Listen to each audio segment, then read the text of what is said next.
Hello friends, स्वागत है आपका IFW कैंपस ERP 2.0 के वीडियो ट्यूटोरियल में। आज मैं आपको इस वीडियो के माध्यम से कुछ ऐसी चीज़ें बताने जा रहा हूँ कि जिससे हम अपने पर्टिकुलर यूनिवर्सिटी के लिए, कॉलेज के लिए, स्कूल के लिए कैसे हम यूज़र्स की लाइफ आसान कर सकते हैं, कैसे मैं एक फ़्लो में ERP इम्प्लीमेंट करके सारी रिपोर्ट्स जो हैं वो एक ही फ्लो में ERP के माध्यम से मैं जनरेट कर सकूं। मैं आज इस वीडियो में मैं आपको जो बताने जा रहा हूं, इसमें मैं आपको कुछ इम्प्लीमेंटेशंस के ट्रिक्स बताऊंगा कि जिससे हम ERP को अपने कॉलेज या यूनिवर्सिटी के लिए या स्कूल के लिए कैसे इसको इम्प्लीमेंट कर सकते हैं, कैसे हम अपनी लाइफ आसान कर सकते हैं ERP को इम्प्लीमेंट करके। तो आप देख सकते हैं जैसे लॉगिन स्क्रीन आपको दिख ही रही है। उससे पहले मैं आपको एक छोटा सा एक प्रेजेंटेशन बताऊंगा कि कैसे हम अपने यूनिवर्सिटी के लिए, कॉलेज, स्कूल के लिए कैसे हम इम्प्लीमेंट कर सकते हैं। तो जैसे आप देख सकते हैं, मैं जैसे स्लाइड स्लो चालू करता हूं, तो जैसे मेरा फेज़ 1 है कि कैसे मैं इसको इम्प्लीमेंट कर सकता हूं। तो फर्स्ट इसको इम्प्लीमेंट करने के लिए मैंने फर्स्ट फेज़ में क्या चीज़ सोची है, कैसे हम ERP को इम्प्लीमेंट कर पाएंगे। फर्स्ट ऑफ ऑल आप अपने मास्टर्स डेटा को इंपोर्ट करिए ERP के अंदर। यस, ERP 2.0 के अंदर हमारे पास इंपोर्ट फीचर अवेलेबल है। अगर आपके पास सारा मास्टर्स डेटा, चाहे वो इंस्टीट्यूट का नेम हो, चाहे वो आपके कोर्सेज हो, प्रोग्राम्स हो, चाहे वो आपके सब्जेक्ट्स हो, क्लास वाइज सब्जेक्ट्स का ब्रेकअप हो, तो वो सारी चीज़ें जो हैं हम इंपोर्ट फॉर्म के थ्रू सारे डेटा का, मास्टर्स का डेटा जो है हम इंपोर्ट फॉर्म के थ्रू इंपोर्ट कर सकते हैं। तो जस्ट आपके पास सारा डेटा जो एक्सेल में अवेलेबल रहेगा, आप उसको वहाँ से कॉपी कीजिए और यहाँ पर पेस्ट कर सकते हैं। इंपोर्ट का डेटा जो है, अगर आपके पास एक्सेल डेटा फील्ड अवेलेबल नहीं है, एक्सेल में डेटा अवेलेबल नहीं है, तो आप ERP 2.0 में आप वो डेटा जो है एक्सेल में ब्लैंक डेटा आप जनरेट कीजिए, उस फॉर्मेट्स में आप अपना डेटा अपडेट कीजिए और वहाँ से डेटा कॉपी करके आप अपने ERP 2.0 इंपोर्ट फॉर्म के थ्रू आप अपने वहाँ पर पेस्ट करके आप उसको अपडेट कर सकते हैं। तो यस, फर्स्ट जो मेरी फेज़ है, फर्स्ट फेज़ के अंदर हम सारे मास्टर्स डेटा का डेटा जो है वो इंपोर्ट करेंगे। फिर अपने ERP 2.0 के अंदर हम अपने सारे टेम्पलेट्स हैं जो क्रिएट करेंगे, चाहे वो एडमिशन से रिलेटेड हो, चाहे वो अपना फीस रिसिप्ट से रिलेटेड हो, चाहे वो अपना रजिस्ट्रेशन से रिलेटेड डेटा हो, तो उन सारे के ERP 2.0 के अंदर अपने टेम्पलेट्स, अपने फॉर्मेट्स में आपको क्रिएट करने हैं। फॉर्मेट्स कैसे क्रिएट करेंगे, वो सारी चीज़ें जो हैं आप मेरे जो अदर वीडियो ट्यूटोरियल्स हैं जिसके अंदर मैंने मॉड्यूल वाइज सारे वीडियोस बनाए हुए हैं, तो आप उन वीडियोस को देख सकते हैं। मॉड्यूल वाइज आप उसको पूरा डिस्क्राइब देख सकते हैं कि कैसे मेरे को इसके अंदर डेटा डालना है, कैसे इसको लाइव ट्रांजेक्शन्स एंट्रीज करनी है। तो वो सारी चीज़ें आप अदर वीडियोज़ के अंदर आप देख सकते हैं।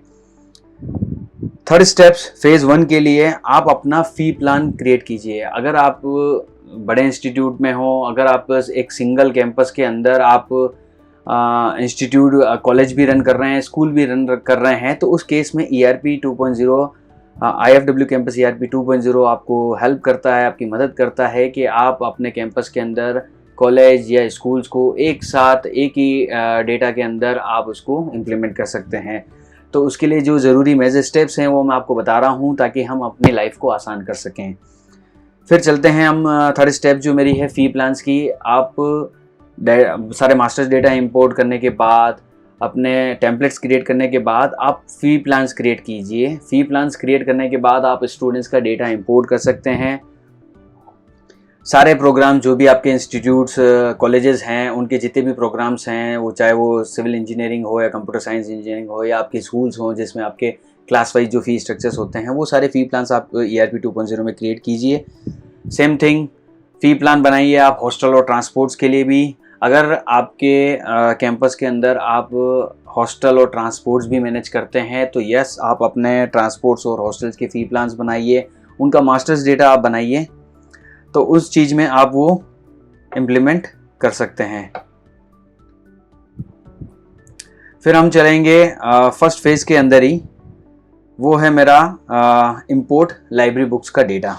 यस, हमारे जब फ़ी प्लान्स क्रिएट हो जाते हैं, चाहे वो हॉस्टल से रिलेटेड हों, चाहे वो आपके कोर्सेज, सेमेस्टर्स या क्लासेस से रिलेटेड हों, ट्रांसपोर्ट्स के फ़ी प्लान्स अगर आपके क्रिएट हो जाते हैं, फिर उसके बाद आप रूट वाइज उसके फ़ी प्लान्स क्रिएट कर सकते हैं। फिर आपकी लाइब्रेरी का जो बुक्स का डेटा है अगर वो एक्सेल में अवेलेबल है, सारी लाइब्रेरी के बुक्स का डेटा आप इसके अंदर इंपोर्ट कीजिए। इसके बाद फिर आपको चलना है link of admission form on websites.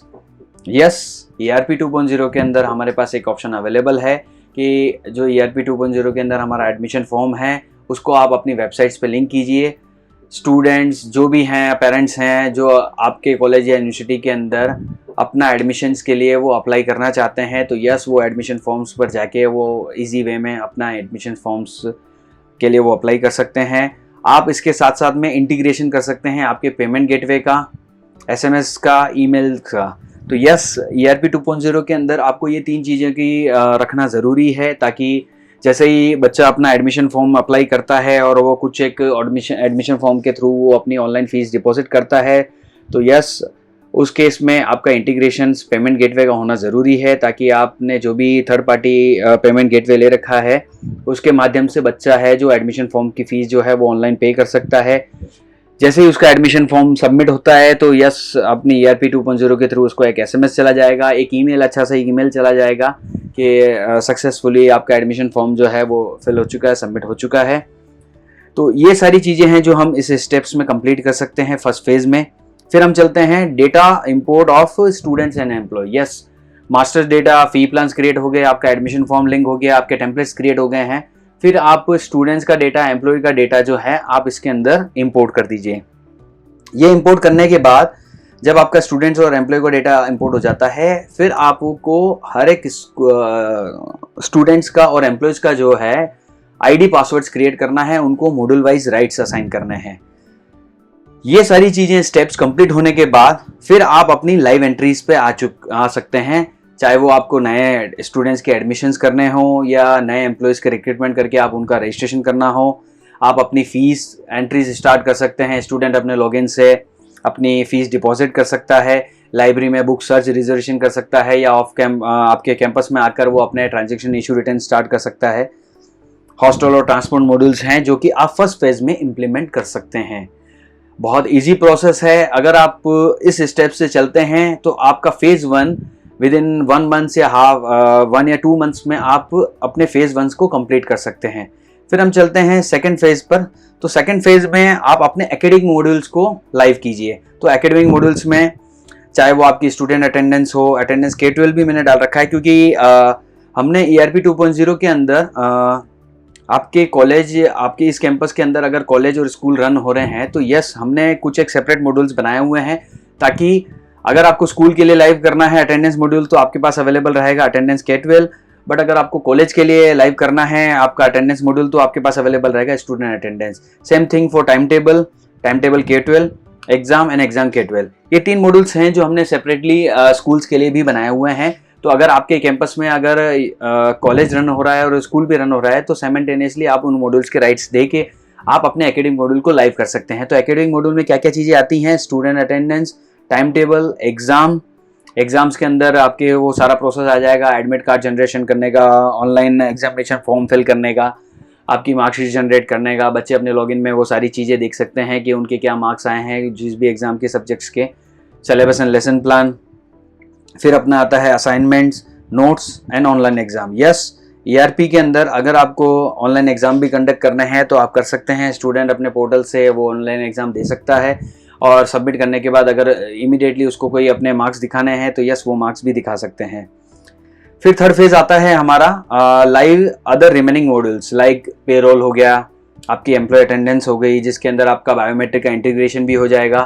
फिर आप अपने लीव्स का जो भी रूल्स होते हैं वो लीव रूल्स बना के आप अपने लीव्स को भी एम्प्लॉयज़ के लिए लाइव कर सकते हैं, ताकि एम्प्लॉय अपने मोबाइल ऐप के थ्रू या अपने वेब बेस्ड एप्लीकेशन के थ्रू वो अपनी लीव सबमिट कर सके, सैंक्शनर और अप्रूवर के पास उनके नोटिफिकेशन जा सके, उनको ईमेल SMS जा सके, ताकि वो वहाँ से अपनी जिस भी एम्प्लॉयज़ ने अपनी लीव एप्लीकेशन डाली है उसको वो सैंक्शन अप्रूव कर सके। स्टॉक मॉड्यूल आप इम्प्लीमेंट कर सकते हैं, TPO हैं, अदर रिमेनिंग जो भी मॉड्यूल्स हैं आप अपनी थर्ड फेज के अंदर आप इसको लाइव कर सकते हैं। तो जैसे मैं आपको लॉगिन में दिखाता हूँ, तो लॉगिन के अंदर जैसे मैं अपना लॉगिन करता हूँ तो सिंपली मैं यूज़र नेम एंड पासवर्ड डाल के अपना लॉगिन कर रहा हूँ। लॉगिन ID पासवर्ड डालने के बाद मैं पर्टिकुलर जो यूज़र है वो अपने पर्टिकुलर डैशबोर्ड पर आ जाएगा। डैशबोर्ड पे आने के बाद हर एक यूजर्स को जो भी आप राइट्स असाइन करते हैं, तो वो सारे राइट्स आप एम्प्लॉयज़ के आईडी पासवर्ड जब क्रिएट करेंगे आप उनके राइट्स असाइन कर सकते हैं। राइट्स असाइन करने के बाद जो भी यूज़र्स को जो भी आप मॉड्यूल्स के राइट्स देते हैं तो उसके अकॉर्डिंग वो अपना लॉगिन कर पाएगा। मतलब लॉगिन करने के बाद वो अपने मॉड्यूल्स पर वर्क स्टार्ट कर पाएगा। तो यहाँ देख सकते हैं जैसे लेफ्ट हैंड साइड में आपको वो सारे मॉड्यूल्स दिख रहे हैं, क्योंकि मैंने जैसे एक एडमिन लॉगिन किया हुआ है तो एडमिन लॉगिन के अंदर वो सारे मॉड्यूल्स मुझे यहाँ पर शो हो रहे हैं। वैसे ही आपके पास यूज़र लॉगिन भी रहेगा, स्टूडेंट लॉगिन भी रहेगा और पेरेंट लॉगिन भी रहेगा। तो फर्स्ट फेज में जैसे मैंने आपको बताया है कि हम कैसे डेटा इंपोर्ट कर पाएंगे, तो आपके पास एक फॉर्म अवेलेबल रहता है इंपोर्ट का। जैसे मैं इंपोर्ट फॉर्म पर चलता हूं तो यहाँ पर आप सारे मॉड्यूल्स का डेटा जो है आप मॉड्यूल वाइज आप अपना डेटा जो है वो इंपोर्ट कर सकते हैं। मेन मास्टर्स पर चलते हैं तो जैसे मैंने मेन मास्टर्स मॉड्यूल सेलेक्ट किया है तो मेन मास्टर्स के अंदर आपके ये सारे एंटिटीज़ आ जाएगी। इस एंटिटीज़ के अंदर जैसे क्लासेस हो गई, आपके क्लास सब्जेक्ट रिलेशंस हो गए, आपका सब्जेक्ट्स का डेटा हो गया। तो वो सारी चीज़ें जो हैं हम इंपोर्ट फॉर्म के थ्रू पहले इंपोर्ट करेंगे, फिर हम अपने सारे टेम्पलेट्स क्रिएट करेंगे, चाहे वो अपने रजिस्ट्रेशन का टेम्पलेट हो, चाहे वो अपने एडमिशन फॉर्म्स का टेम्पलेट हो, चाहे वो अपनी इंक्वायरी फॉर्म का टेम्पलेट हो। एडमिशन्स की रिसिप्ट्स होती हैं जिसमें बच्चे अपने ऑनलाइन एडमिशन फॉर्म फिल करते हैं और पेमेंट करते हैं तो उसको एक अच्छी सी एक रिसिप्ट्स मिलती हैं। तो वो सारी चीज़ें हैं जो हम इस फर्स्ट फेज़ में कंप्लीट करते हैं। फिर हम फ़ी प्लान्स क्रिएट करेंगे, चाहे वो हॉस्टल का फ़ी प्लान हो, ट्रांसपोर्ट का हो, चाहे वो अपना कोर्स वाइज प्रोग्राम्स का फ़ी प्लान हो, चाहे वो स्कूल्स के लिए क्लासेस वाइज फ़ी प्लान्स हो। वो क्रिएट करने के बाद फिर आप स्टूडेंट्स और एम्प्लॉयज़ का डेटा आप इंपोर्ट कीजिए, फिर उनके आईडी एंड पासवर्ड्स क्रिएट कीजिए। वो सारी चीज़ें जो हैं आप यूटिलिटी के अंदर इंपोर्ट फॉर्म के थ्रू एम्प्लॉय लॉगिन और स्टूडेंट पेरेंट लॉगिन क्रिएट करके कर सकते हैं। फिर उसके बाद आप लाइव ट्रांजैक्शन एंट्रीज कर सकते हैं, लाइब्रेरी बुक्स का डेटा, लाइब्रेरी के इशू रिटर्न स्टार्ट कर सकते हैं फर्स्ट फेज़ में। क्योंकि फर्स्ट फेज़ में हम फीस और लाइब्रेरी इसलिए लाइव करना चाहते हैं क्योंकि ये हमारी बैकबोन है, ये पर्टिकुलर अपने कॉलेजेस यूनिवर्सिटी के लिए, स्कूल्स के लिए। क्योंकि फाइनेंशियल जब तक नहीं है तब तक आगे का रिटर्न भी अपने पास आगे फ्लो नहीं होता है। तो फर्स्ट फेज़ में हम ईजी वे में फीस, लाइब्रेरी के, हॉस्टल्स के, ट्रांसपोर्ट्स के जो हैं एंट्रीज जो हैं वो स्टार्ट कर सकते हैं, अपना फर्स्ट फेज़ इम्प्लीमेंट कर सकते हैं। सेकंड फेज़ में आप अपने पूरे एकेडमिक मॉड्यूल्स को ले लीजिए जिसमें आपके ऑनलाइन एग्जाम हो जाएंगे, एग्जाम हो जाएगा, स्टूडेंट अटेंडेंस, टाइम टेबल्स, वो सारी चीज़ें हो जाएगी। थर्ड फेज़ में जो आपके पास रिमेनिंग मॉड्यूल्स रह जाते हैं आप उनको लाइव कर सकते हैं। तो फ्रेंड्स मैंने आपको बताया है कि कैसे हम अपने यूनिवर्सिटी, कॉलेज के लिए या स्कूल्स के लिए हम अपनी लाइफ कैसे आसान कर सकते हैं, कैसे हम ERP 2.0 को इम्प्लीमेंट कर सकते हैं फेज़ वाइज में। जैसे ये तो एक मेरा ऑब्जर्वेशन है, अगर आपको ऐसा लगता है कि नहीं हम फेज़ 1 में हम अदर रिमेनिंग मॉड्यूल्स भी इंप्लीमेंट कर सकते हैं तो यस, आपके पास वो सारे ऑप्शंस अवेलेबल हैं। आप जैसा चाहें वैसे आप इसको इम्प्लीमेंट कीजिए और अपनी लाइफ को आसान कीजिए। फ्रेंड्स, ये था मेरा ओवरऑल इम्प्लीमेंटेशन ऑफ ERP 2.0 का एक वीडियो। अगर आपको कोई क्वेरी है या कोई दिक्कत होती है तो आप मेरी सपोर्ट सेल को कॉल कर सकते हैं। Thank you.